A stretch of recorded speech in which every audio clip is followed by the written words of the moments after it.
صايم، هو ما فيش رحمة؟ ده احنا في رمضان. رأفت فهيم في رمضان. في رمضان.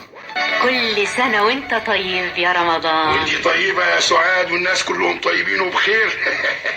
اما اقوم انا بقى. ايه ده؟ على فين يا رمضان؟ ايه اللي على فين؟ انت نسيتي عوايدي ولا ايه يا سعاد؟ عوايد ايه بقى اللي انا نسيتها دي؟ انت ناسيه انها في ليالي رمضان بحب اسهر لحد السحور. يا سلام، هو رمضان عندك يعني سهر وخلاص يا سي رمضان؟ امال يبقى ازاي من غير سهر يا ست سعاد؟ فهميني. يبقى صلاة، يبقى عبادة، مش سهر على القهاوي وبحلقة في الرايح والجاي. هنرجع لعنب دي. هنرجع بقى للاسطوانه اياها القديمه بتاعت كل سنه من اول ليله. ما هو يا ريت الكلام بينفع. يبقى خلاص وفري كلامك، نقطيني بسكاتك، يبقى جهزي السحور على بال ما اجي. يعني مفيش فايدة يا رمضان؟ انت يا سعاد، انت عايزه الشله تنشغل عليا؟ زمانهم مستنيني على نار. نار يا حبيبي، نار. يا سي عبد الله. ايوه. الساعه بقت كام معاك دلوقتي؟ 2:15. لسه بدري على السحور. سحور ايه يا رمضان؟ سحور ايه؟ هو انت لسه ناوي تتسحر؟ طبعا، امال لازم ولا بد السحر، ولا عايزني اصوم من غير سحور؟ امال اللي كلنا ده كله ايه؟ ده احنا ما بطلناش اكل وشرب من ساعه ما قعدنا. الله، ودي برضه حاجات تنفع الصايم يا راجل؟ دي كلها زي ما تقول كده شبرقه، ما تنفعش زي ما تقول كده حاجه مسح زور. ما تنفعش ليه بقى يا رمضان؟ ها يا اخي، يا اخي، مش كفايه صحن الكشري، شويه الحمص الشام، صحن مهلبيه، ده غير الشاي والقهوه والطلبات اللي على ودنه، كل ده عندك مش كفايه؟ والله ان كنت بتعتبر ده كفايه يا عبد الله، انا لا. خلاص خلاص خلاص خلاص يا رمضان، خلاص خلاص. بقول لك ايه؟ نعم. يلا بينا. مش لسه بدري؟ بقول لك الساعه داخله دلوقتي على 2:30 وتقول لي لسه بدري؟ يلا يا اخي. طيب على رايك، بينا نلحق السحور. تصبح على خير. وانت من اهله يا سي رمضان. يلا يلا يا سعاد، اوام يا سعاد، جهز السحور. الله، لما انت مستعجل كده ما جيتش من بدري ليه؟ وبعدين بقى الاسطوانه هتشتغل اهي يا ست. القعده حلوت وما حسيناش بنفسينا وخلاص. حاولي كده تاني. طيب خلاص يا سيدي، طيب بس يلا الحق السحر لحسن مدفع الرفعة قرب يضرب. رفعي وخفضي يا سكانم. الله، وانت مش هتسحري؟ وانا كنت هستناك لحد دلوقتي، انا سحرت يا اخويا من بدري. ومستعجله على ايه؟ ترجعي جوه طوعيني والنهار طويل. يا سيدي انا عارفة نفسي، كل انت وانبسط. هاكل طبعا، امال يعني هعمل ايه؟ ولو اني ماليش نفس قوي يعني، وحاسس بصدري كابس عليا، حامل عليا كده، مش عارف ليه يا سعاد. ليه بقى؟ كلت بره زي عوايده؟ لا ولا حاجه، والله ولا كلت ولا حاجه. دي حاجه كده زي ما تقولي على الضيق، طبقين كشري بالدقه، شويه حمص الشام بالليمون والكمون. طبعا بالشطه واللازم منه، ها؟ وتقول حاسس بصدري حامي؟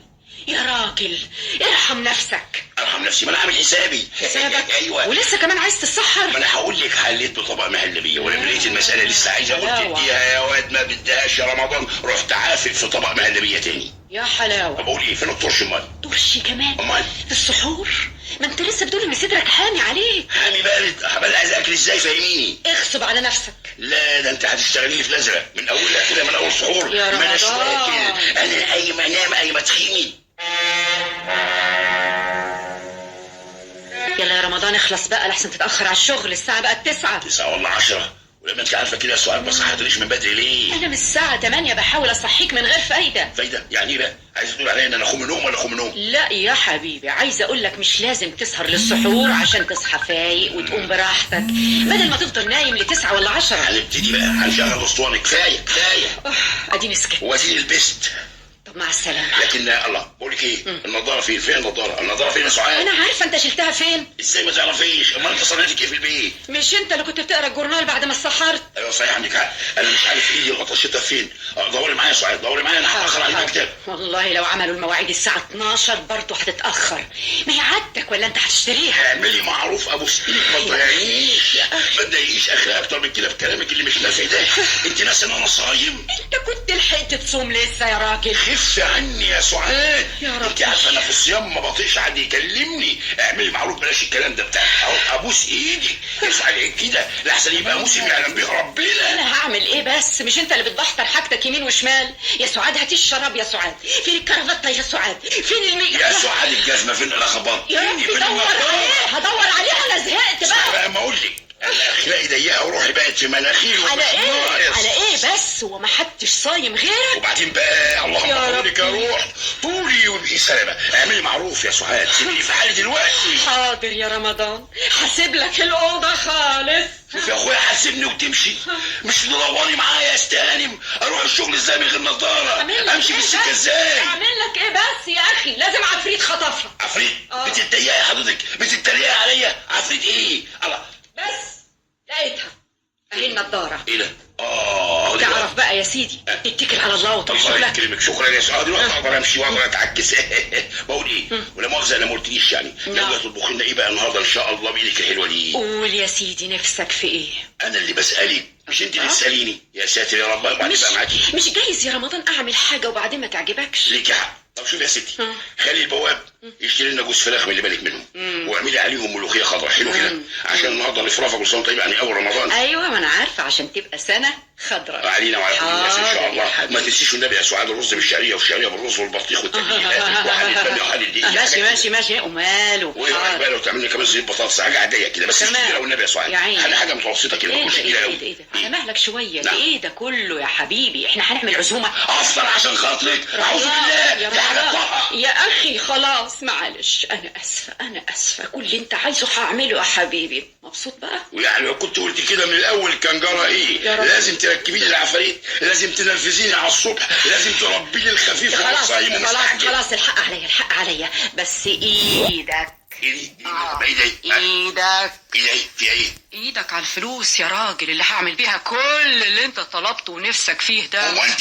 انا ايه؟ انا شطبت من جمعة، وما تنساش النهارده كام في الشهر يا رمضان. صحيح يا سعاد، الله. انا عارف رمضان ما بيجيش اول الشهر ليه. اللي حصل بقى، ناوي تعمل ايه؟ وهعمل ايه بقى بعد ده كله؟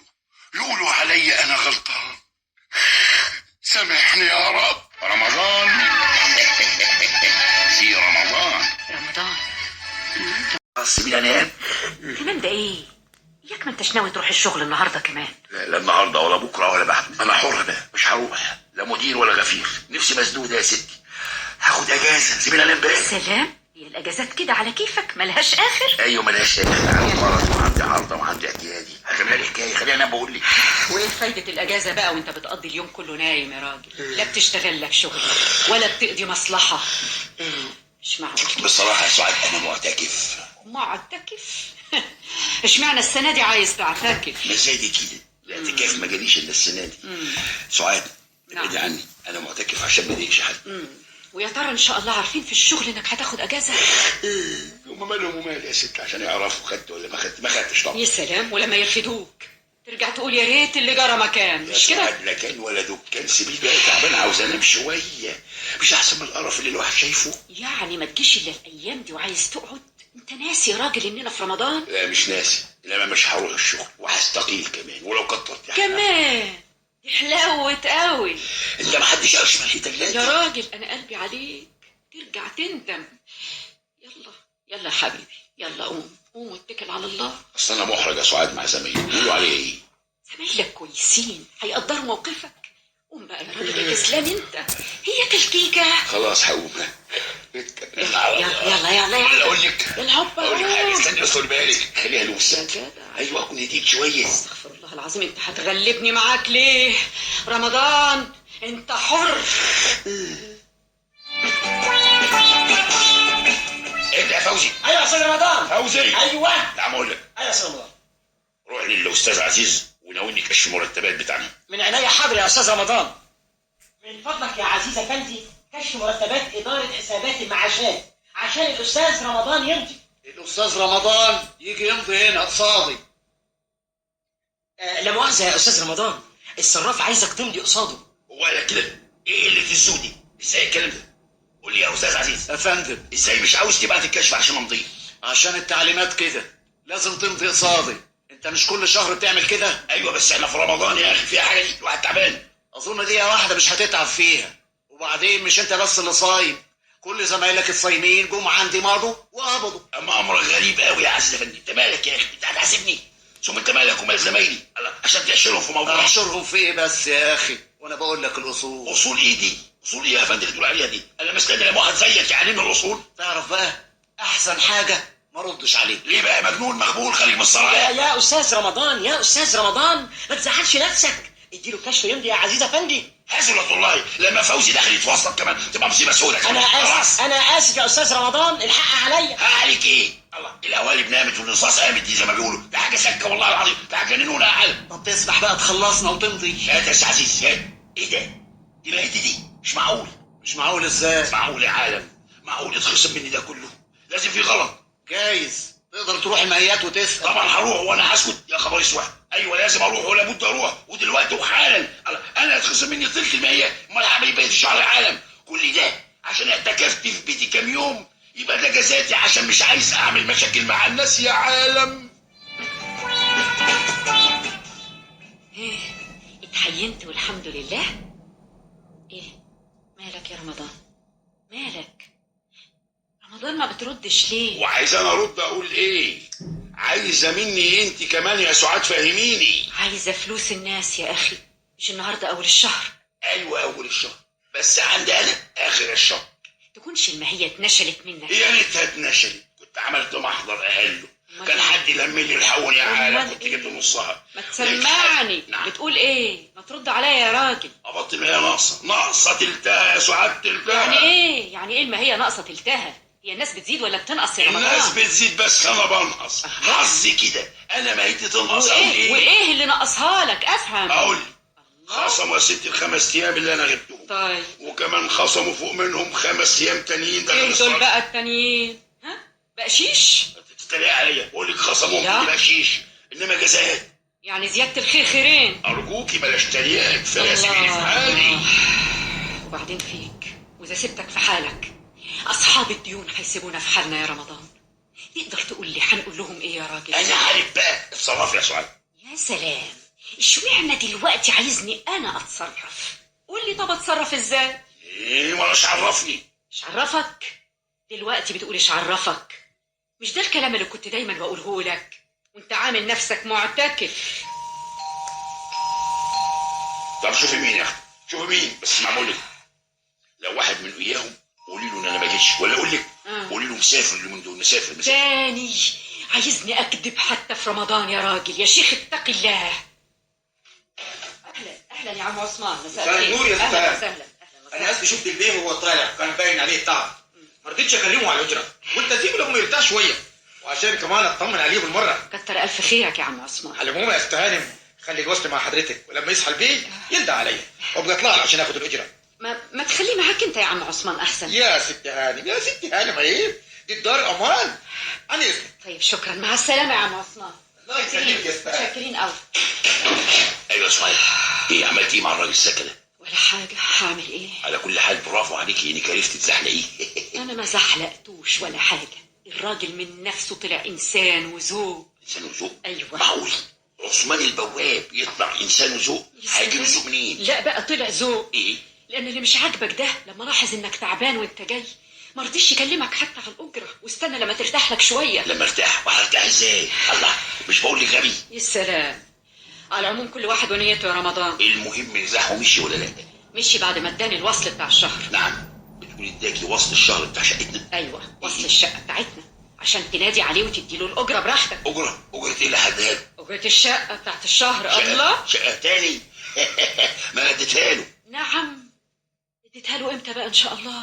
ده انت ما انتش قادر توري له وشك. ايوه اديتها له. الله امال هو اداك الوصل ليه؟ رمضان. نعم. ما تستعبطش، انا مش عايزاك تحيرني معاك. انت قصدك ايه بالظبط؟ قصدي انه عثمان البواب جاب الوصل، وما دام جاب الوصل لحد عندنا يبقى معناها انه خد الاجره. نعم بس في حاجة؟ لا طبعا ده مش صحيح وما حصلش. ومين يعرف انه ما حصلش؟ مين يعرف؟ ما دام الوصل معانا يا ست هانم اسكتي. شفتي بقى الخير اللي ربنا بعته لنا؟ اسكت ايه؟ نعم في حاجه؟ بقى النصب والكذب بتسميه خير ربنا بعده؟ ايوه خير. اتجننت مش بقى. احسن ما كنا نتورط في الاجره؟ بس وعشان مش عايز تتورط تقوم تدعي على الراجل الغلبان انه خد منك الاجره عشان غصب عنه يسددها لصاحب الملك. مش احسن ما نتحرج احنا وسط العماره يا سعاد؟ وهو ده جزاء اللي يعمل طيب؟ ما انا لازم اعمل كده عشان اربيه معقولة؟ وما يعملش كده تاني. فاكره موضوع العيش؟ وتروح من ربنا فين يا رمضان؟ يا راجل حرام عليك، ايش حال ما كنتش صايم؟ ايه بقى بعد ده كله يقولوا عليا اني غلطان؟ سامحني يا رب. في رمضان. رمضان، ما تنساش وانت راجع تفوت على البقال وتجيب طلبات البيت، بس ما تكترش، هات على القد. نعم، وبقال ايه اللي عايزاني افوت عليه؟ زكريا البقال، ما انتش عارفه؟ زكريا البقال؟ انا اروح لزكريا البقال واوري له وشي؟ معقول؟ ليه بقى مش معقول؟ مش عارفه ليه يا ست هانم مش معقول؟ عشان ما دفعناش حق اللي خدناه منه الشهر اللي فات، ولا نسيتي؟ لا ما نسيتش. اطمن يا حبيبي، فلوس اندفعت. اندفعت؟ ومين بقى اللي دفعها؟ هيكون مين يعني؟ انا طبعا. قبل ما تسألني منين جبت الفلوس اقولك من بقية الماهية اللي معايا، وما فاضلش علينا غير حاجات بسيطة قوي. تجيب منين البساطه يا ست هانم؟ انت مش عارفه ان ماهيه الشهر دي ناقصه؟ تقدري تقولي لي هنعمل ايه بقيه الشهر؟ مش كل واحد اولى بحقه يا رمضان. ايوه يا سعاد، انا قصدي نقضي بالفلوس دي حاجات مهمه، ده الشهر طويل. هو في اهم من الاكل والشرب؟ اقول لها ايه دي بقى؟ الله. من الحاجات اللي بتعملها من ورايا دي انا مش عارف والله. ولا تقول ولا تعيد، اتكل على الله بقى لحسن هتتأخر. حاضر يا ستي، امرك. الامر لله. مع السلامة يا رمضان، وما تنساش الطلبات اللي قلت لك عليها، بس ما تتوسعش يا رمضان. والنبي يا سي زكريا تديني علبة سمن وبرطمان طحينة، إلهي يخليك، سايبة الغسيل. وانا عم زكريا اديني علبه مربى والنبي. النبي لو ممكن كيس لبن اذا سمحت. حاضر عم زكريا والنبي تديني الحاجات اللي في الورقة دي لحسن ماما تضربني. حاضر يا مسؤول. حاضر برطمان الطحينه من عينيا حاضر. وحياتك يا سي زكريا. ايوه يا سي رمضان حاضر، ثانيه واحده من فضلك، والنبي علبه السمنه. أيوة يا أخويا، وبالمرة أزازة زيت زيتون، إلهي يكرمك. وحياتك يا عم زكريا 5 حتت صابون تواليت. تواليت ايه وفلت ايه؟ جرى ايه يا سي زكريا؟ انا هفضل واقف لامتى؟ قفايا ورم من الشمس يا اخي. حاضر يا سي رمضان، انا هفضلك اهو. تفضلي ده ايه؟ يعني ايه تفضلي؟ مش تمشي زباينك الاول بدل الناس الكحيتي الطياري دول؟ كلهم زبايني زي حضرتك كده يا سي رمضان برضو. زي حضرتي يعني ايه؟ انا مش شايف حد فيهم واخد حاجه عليها الطلع. اللي واخد لي صابونه، اللي واخد لي نص كيلو جبنه، اللي واخد لي كيس لبن، اللي واخد لي على خاطره. لا ايه يا استاذ، ايه يا استاذ، كل واحد على قد فلوسه يا فندي. انت مالك انت يا سلمى؟ انا كلمتك. الله، انت مش متضايق من اللي بنطلبه؟ ايوه متضايق، لانكم بتعطلوا زكريا عشان حاجات هايفه. هايفه؟ وانت مالك؟ انت هتنظم الكون؟ في بقى قليل كتير، روحوا اشتروا منهم الحاجات الهايفه دي. سيبك من الزباين الكحيتي دي يا زكريا. التفت لي انا يا زكريا. بس دول جايين من بدري برضو يا سي رمضان. سمعت يا فندي الكلام؟ احنا واقفين هنا من الصبح، مش زيك لسه جاي وعايز تاخد قبل مننا. ما انا مش معقول استنى اكتر من كده يا زكريا، انا صايم.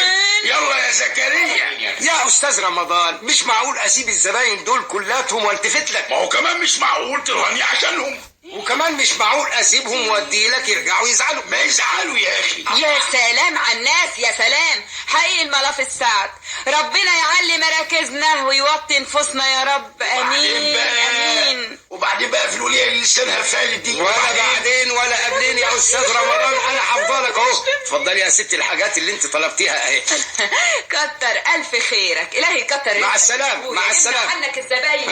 ايوه يا استاذ رمضان، اي خدمه. فضلت لي يا اخويا. قول لي، ايوه عندك جبنه كويسه؟ مال جبنه دمياطي، مفيش بعد كده. انت متاكد؟ الا متاكد، دي بضاعتي وانا عارفها يا سي رمضان. طيب دواني يا زكريا حته كده على حرف السكينه علشان اتاكد بنفسي انها دمياطي. سي رمضان، وحضرتك من غير مؤاخذه كده يعني فاطر؟ فاطر؟ لا لا لا ابدا، انا بس نسيت يا سي زكريا. انا قلت ايه؟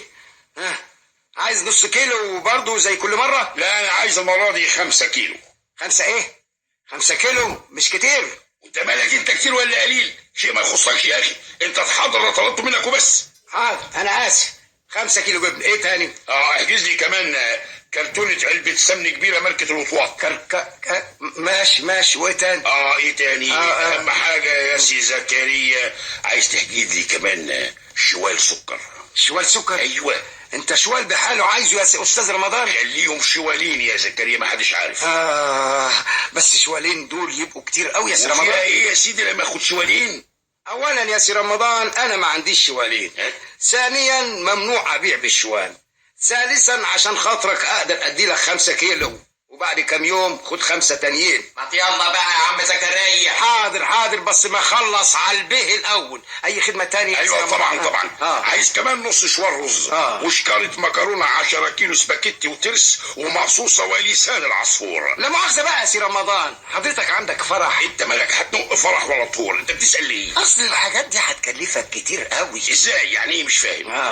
يعني الحاجات دي تمنها لحد دلوقتي يجي اكتر من 200 جنيه. 200 جنيه ليه؟ انت حاشل يا راجل حشالتك في الدكان ولا ايه؟ ايوه يا سيدي فوق ال 200 جنيه، وانا لا مؤاخذه بقى عارف البير وغطاه. ولا بير ولا غطاه، ضيف ثمنه مع الحساب. بقى من الصبح عمال تقول هات وهات والاخر الحساب على الطباشيره. انت مالك يا حشر؟ انت بشيره ولا نوته؟ الله مال ايه يا اخي؟ لما الناس كلهم يعملوا زيك كده تكون النتيجه ان البضاعه تخلص وتبقى فيه ازمه. ومين قال لك ان مفيش ازمه؟ ثم انت كلامك كله ملوش لازمه. تقصد ان في ازمه صحيح يا سي رمضان وعشان كده عايز تخزن؟ ايوه، وعرفت من مصادر اكيده موثوق منها ان في نقص في كميات السكر والرز والسمن وهيحصل فيها ازمه. ولا في ازمه ولا حاجه يا سي رمضان، المخازن والشوال مليانه اهي. ما هي الازمات بتحصل من الاشاعات دي. لا بتنقطنا بسكاتك انت حقنا. انا برضه اللي حقنا. ايوه. وعايز تعمل لي بيتك مخزن بقى ولا ايه؟ مش تاخد على قدك وتخلي غيرك ياخد زيك؟ ولا هي البضايع هتطير من السوق؟ ولا يعني البضايع كتير والحمد لله يا جماعه. بس بقى يا سي رمضان ايدك على الحساب. عينك كده علينا. ما انا قلت لك ضيفوا على الحساب يا اخي. هو قال لك بقى ضيفوا على الحساب؟ اضيف ايه ولا ايه بس يا سي رمضان؟ ده الحساب بيبقى ربع كده وما بتقدرش تدفع، تقوم هتدفع تمن الحاجات دي كلها. معقوله دي؟ ايوه معقوله دي. ايوه هدفع. وانت فاهم اني ما معيش ولا ما معيش؟ معاك. خلاص يا سيدي ما دام معاك روح هات تمن الحاجات دي كلها وتعالى خدها وكفايه اللي فاضل عليك. يعني ايه؟ تقصد ايه بالكلام ده يا زكريا؟ اقصد بقى يا سي رمضان اني ما ببيعش شكك. مع السلامه يا اخويا.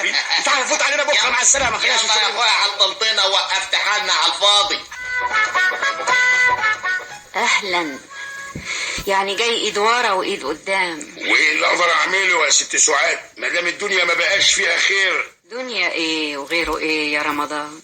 انت ما جبتش اللي قلت لك عليه ليه؟ وكنت عاوزاني اجيب منين؟ تجيب منين يعني ايه؟ من البقال بتاعنا زكريا. مش بقولك الدنيا بقى يعلم بيها ربنا. تصوري يا سعاد ان زكريا البقال لا عنده سكر ولا رز ولا سمن ولا كبريت. دي حاجه تقرف. يا حرام. وما رحتش لغيره ليه؟ وانا خليت ده نحفيد كل البقالين اللي في الشارع رحت لهم وبرضه ما لقيتش عندهم. ما لقيتش يا ستي. قال ايه؟ في ازمه والبضايع شحه في السوق.